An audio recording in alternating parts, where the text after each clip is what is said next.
بسم الله الرحمن الرحيم. الصلاة والسلام على أشرف المرسلين وعلى آله وصحبه أجمعين. فضيلة الأستاذ محمد الروانبي عضو المجلس العلمي الأعلى،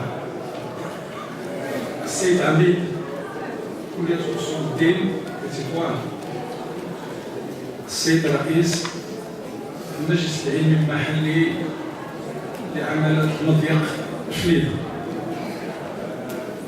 السيد رئيس المجلس العلمي المحلي لتطوان، السيد مدير الأكاديمية لجهة طنجة تطوان، السيد النائب الإقليمي لوزارة التربية الوطنية، السادة العمداء والمدراء والنواب، السادة العلماء والأجلاء، السادة الأساتذة، أعزائي الطلبة والطالبات، أيها الحضور الكريم، السلام عليكم.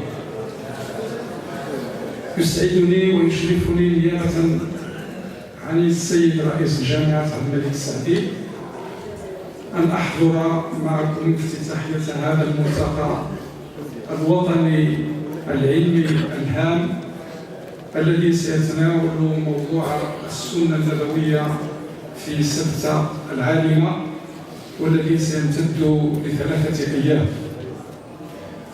أشكر السيد رئيس المجلس العلمي المحلي لعمالة المضيق فليدة الأستاذ توفيق الرجزوري أولا على دعوته لجامعة عبد الملك السعدي، وثانيا على المبادرة الطيبة لتنظيم هذا اللقاء والالتفاتة السديدة لتناول تراث السيرة النبوية لعلماء أجلاء من سبتة العالمة من طرف ثلة من العلماء الأفاضل والأساتذة الكرام الذين حجوا إلى تطوان من جميع أرواح المملكة ملبين الدعوة، فشكرا لهم وشكرا لكم على الدراسة والتمحيص لهذا التراث المغربي الأصيل وربطه بواقعنا المعاش، والأجر ثابت إن شاء الله.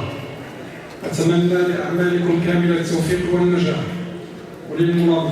وللمنظمين والمستضيفين لهذا اللقاء كامل الشكر والمودة، وجعلنا الله عند حسن ظن صاحب الجلالة راعي العلم والعلماء.